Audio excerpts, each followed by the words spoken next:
आप सबों को मेरा प्रणाम है। अभी कुछ ही देर पहले हमने YouTube खोला और YouTube खोलते ही जो पहला कोई न्यूज़ चैनल था उस पर दिखा कि बिहार सरकार के पूर्व मंत्री मुकेश सहनी के पिता जीतन सहनी की घर में घुसकर निर्मम हत्या कर दी गई है। अब बिहार का ये समय आ गया है कि एक पूर्व मंत्री के पिता का हत्या किसी के द्वारा धारदार हथियार से जो है घर में घुसकर कर दी जाती है। ये असल जंगल राज है।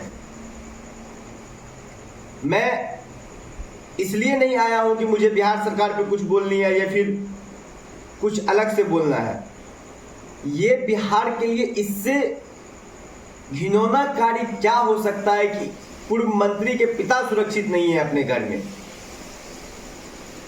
दुख उतनी ही है, पीड़ा उतनी ही है कि जब ऐसे लोग सुरक्षित नहीं है जो पूर्व में सत्ता में रह चुके हैं, तो हम लोगों का परिवार, हम लोग, ये जो आम नागरिक हैं पूरे राज्य के, या किसी दूसरे राज्य में भी ऐसी घटना अगर हो रही है तो वो कैसे अपने आप को सुरक्षित माने।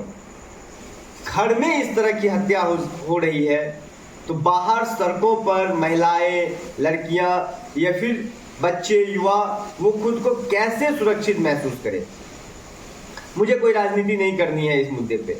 मैं सिर्फ ये बताने आया था, मेरे साथ जो लोग जुड़े हुए हैं, कि इस तरह की घटना को अंजाम दिया गया है। हम सब मर्माहत हैं, इस तरह की घटना नहीं घटनी चाहिए। हालांकि चाहे कोई मंत्री हो या मुख्यमंत्री हो या फिर प्रधानमंत्री हो, उनके या उनके किसी परिजनों की जान की महत्वता भी उतनी ही है जितनी इस देश के निचले पायदान पर किसी व्यक्ति की हो।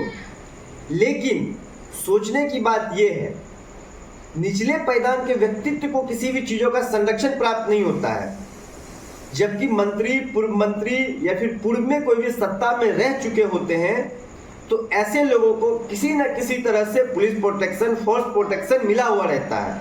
मुझे नहीं पता कि क्या हुआ होगा या क्या हुई होगी, लेकिन जो भी हुआ है ये पूरे बिहार के नागरिक का दिल को दहला देने वाली घटना है कि एक पूर्व मंत्री के पिता का हत्या घर में हो जा रहा है।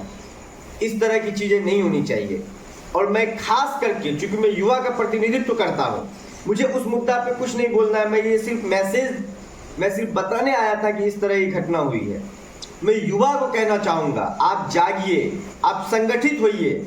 अगर आज आप नहीं जागिएगा, आज आप संगठित नहीं होइएगा, तो इसी तरह की चीज़ें होती रहेगी। और इस तरह की चीज़ें पे खुलकर मुखरता से बात कीजिए कि इस तरह की चीज़ें क्यों हो रही है और कैसे इसको काबू में किया जा सकता है।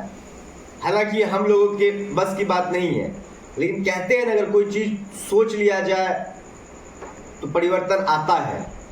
बहुत दिल को दहला देने वाली घटना है, हम सब इससे मर्माहत हैं। इस तरह की चीज़ें नहीं होनी चाहिए। धन्यवाद।